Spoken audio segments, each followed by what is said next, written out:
Quarta dica, incluam sua família na decoração. Não é decoração?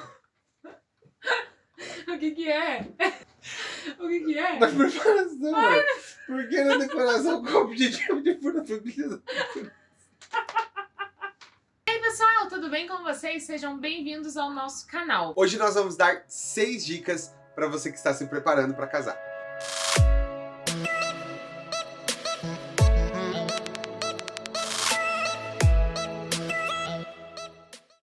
Então chegou o momento tão esperado, os preparativos para o casamento. Nós nos casamos em 2016. Esse ano já tá fazendo 5 anos e o tempo passa voando, né? Parece que foi ontem. Então nós começamos a preparar o nosso casamento a partir da metade de 2015. E para nós esse desafio foi muito grande. Primeiro porque meu pai tinha acabado de sair do seu emprego. E meu pai tinha acabado de saber que ele assumiria uma igreja em Mandirituba. Então, em meio a tudo isso que nós estávamos vivendo como família, nós vimos em nossa vida, no nosso casamento, nos preparativos, a mão de Deus de uma forma muito sobrenatural. Nós vivemos muitos milagres na preparação do nosso casamento e foi realmente do jeitinho que nós sempre sonhamos. Para você que não assistiu o nosso casamento, o vídeo está aqui no canal. Inclusive, é o vídeo mais comentado e visualizado aqui do nosso canal. Então, se você não assistiu, assista lá porque tá muito legal. E agora vamos para a primeira dica. Tenham um bom diálogo. O diálogo é muito importante em todo relacionamento. E eu acredito que nesse momento,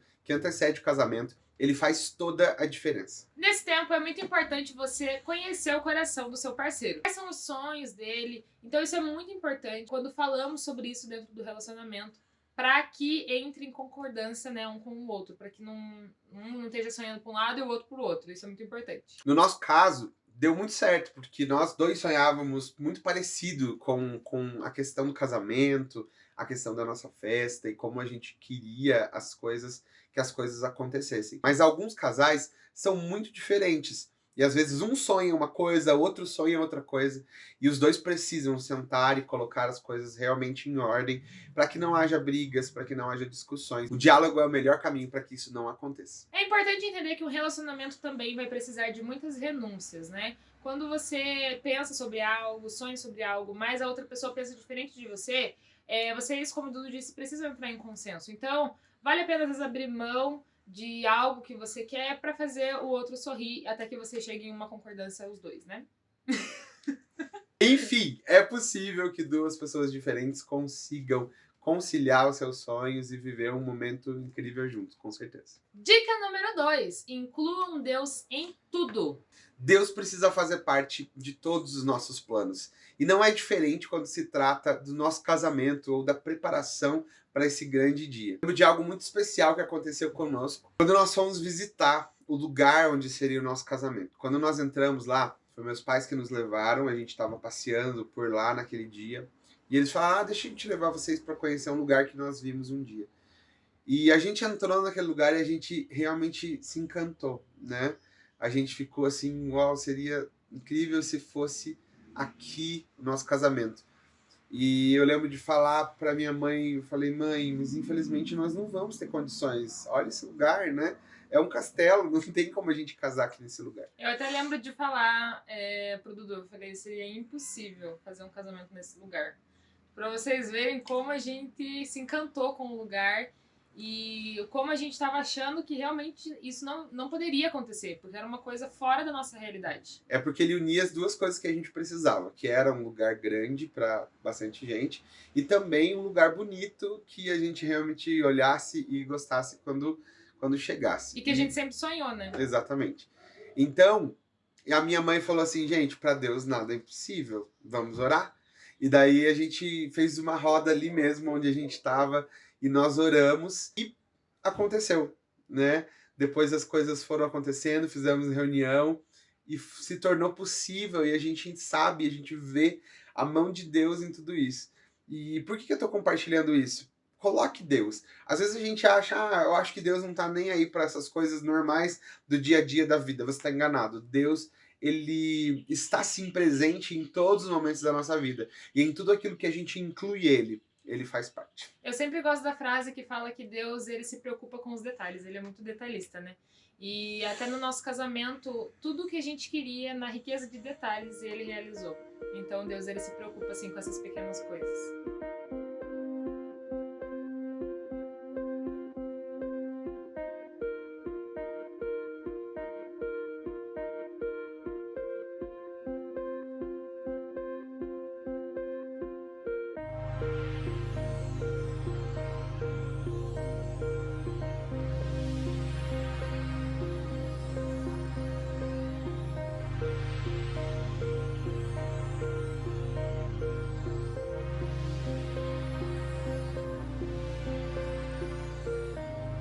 E uma coisa bem interessante que a gente fez, e eu também gostaria de deixar essa dica para vocês, é que na preparação do nosso casamento, nós fizemos um tempo de jejum, de oração e também de abstinências.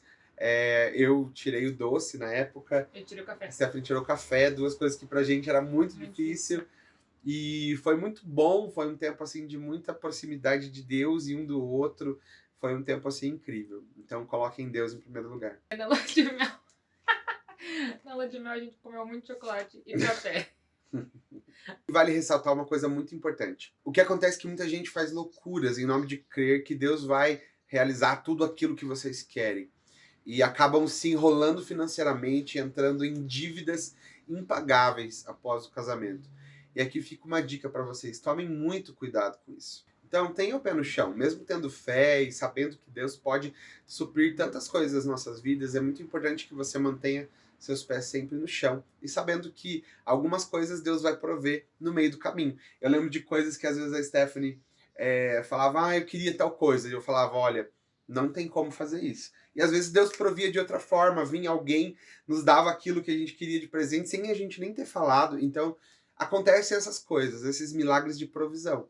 Mas a gente não pode Fugir da nossa realidade, fazer né? loucuras em nome dessa crença, né? De crer que Deus vai, de alguma forma, assumir as nossas dívidas. E no final, as pessoas acabam colocando a culpa em Deus e ficando o resto da vida endividados com o casamento. Terceira dica. Qual que é a terceira dica? Terceira dica, faça um bom planejamento. Isso é muito importante. Organização é vida. Apesar de não ser uma pessoa tão organizada, eu casei com uma pessoa que fez administração, né? De administrar o tempo, de organização. Então, assim... Amor, tá torta a câmera. Então, invista em aplicativos, agenda, listas. Isso é muito importante porque isso faz com que você visualize aquilo que você tem para fazer, com objetivos, com valores, aquilo que você tem no seu bolso, aquilo que cabe no seu bolso. Então, isso é muito importante, tá? Outra coisa com relação ao planejamento financeiro importante é sempre peça desconto em todas as coisas. Sim. A gente teve uma experiência porque o meu sogro é muito bom em pedir descontos, né? Se precisar de uma assessoria no seu casamento, contrate Gilberto. O interessante é que a maioria das empresas que trabalham com casamento, eles já têm uma margem específica para dar de desconto. Se as pessoas não pedem desconto, vai ficar aquele preço mesmo.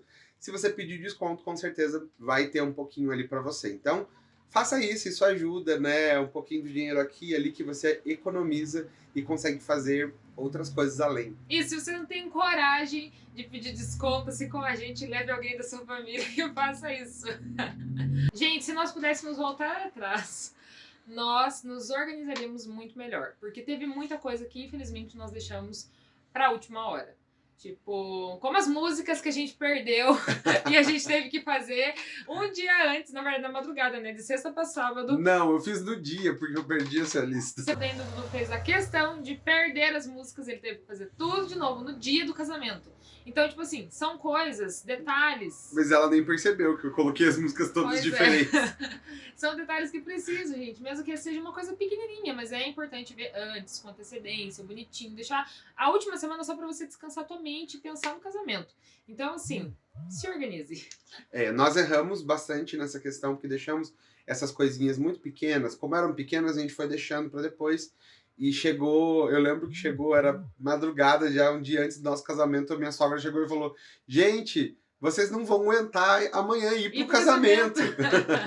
Então eu gostaria hoje de ter mais tempo, eu fui, né, eu lembro que eu fui pro hotel, me arrumar e tudo mais, só que foi uma correria. Eu gostaria de ter ido um pouco antes, ficar mais tempo, e não consegui devido a toda essa correria que eu mesmo deixei as coisas que eu deixei para depois. Uma das coisas que eu também errei foi deixar os votos para escrever no dia. Tipo, o mês inteiro eu me enrolei pra fazer isso, porque eu sempre achava, eu fiz trocentos votos e parece que nada tava bom o suficiente, porque eu queria colocar super aquilo que eu tava sentindo nas palavras corretas.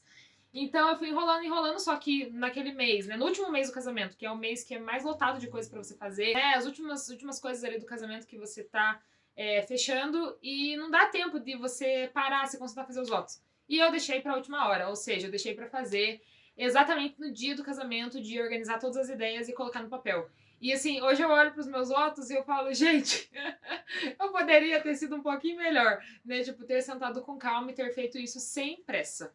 Foi lindo, mano. Quarta dica, inclua sua família na preparação. Quando a gente fala de preparação de casamento, tem muitas pessoas orgulhosas que acabam dizendo, ah, eu não preciso de ajuda de ninguém, eu quero fazer tudo sozinho, ou eu não vou ouvir a opinião dos meus pais, não quero saber disso e tudo mais. Mas, na nossa opinião, isso é um grande erro que muitas pessoas cometem. Ah, o casamento é meu, eu faço o que eu quiser. Realmente, o casamento é seu. Mas o que custa você incluir as pessoas que fizeram parte de toda a sua vida até aqui? Eu acho que isso é até mesmo uma questão de honra, de honrar os pais. Deixar com que eles façam parte dessas decisões para o casamento. Tem coisas que os pais vão querer opinar e tomar as decisões, dar dicas de ideias, o que eles pensam, né, pro casamento dos filhos, isso é óbvio, né?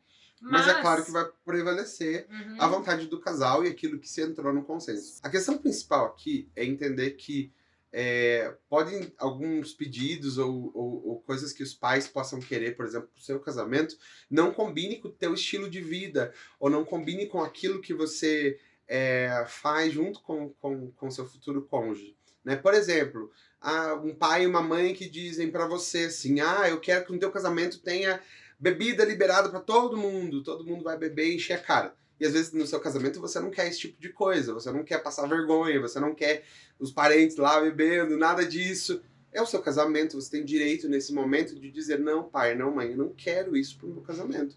E eu tenho certeza que isso não é faltar honra, né? Pelo contrário, ele foi ouvido, mas não é tudo aquilo que eles disserem que você vai realmente fazer ou colocar em prática no seu casamento. Esse é um exemplo de muitas coisas que podem surgir, assim como podem surgir coisas boas que você não tinha pensado e que podem ser incluídas e que podem fazer parte desse dia, para eles se sentirem parte, né? Eu acredito que nossos pais são muito importantes e nesse dia é muito importante que eles se sintam parte total, integrante, né, do casamento. Quinta dica, tenha cuidado com as emoções nos momentos finais. Quando está chegando muito perto do casamento, é muito comum que a intimidade vai aumentando e as coisas vão ficando um pouquinho mais tensas, as decisões, a ansiedade para o grande dia chegando.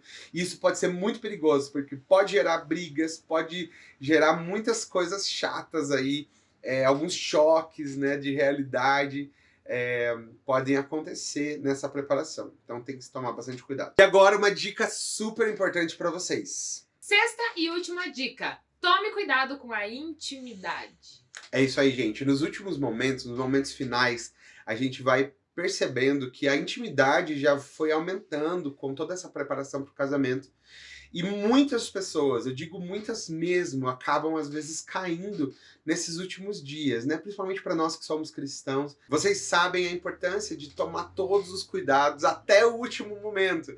Então, tomem cuidado. Muitos casais às vezes chegam nesse momento e não conseguem aguentar as pressões e todas as emoções que estão ali acontecendo, a flor da pele, os hormônios à flor da pele. Então tomem muito cuidado para não cair nos últimos dias e acabar se arrependendo aí pro resto da sua vida. Se cuidar tanto para cair nos 45 do segundo tempo, não dá, né, gente? Vamos se cuidar. Então é isso, gente. Conta pra gente aqui como que foi seu casamento, quais foram os perrengues. Escreve aqui nos comentários. O que ajudou você, aquilo que você fez que você se arrependeu. Então a gente quer um retorno de vocês com relação a isso. E se você vai casar e assistiu esse vídeo, então conta pra gente qual foi a dica que você mais gostou aqui. Curta esse vídeo e também mande para aquele amigo que precisa ouvir essas dicas. Nos siga nas nossas redes sociais e nós nos vemos no próximo vídeo. Tchau, tchau! Quase não deu tempo. Nossa vida. Amor, sabe o que deu?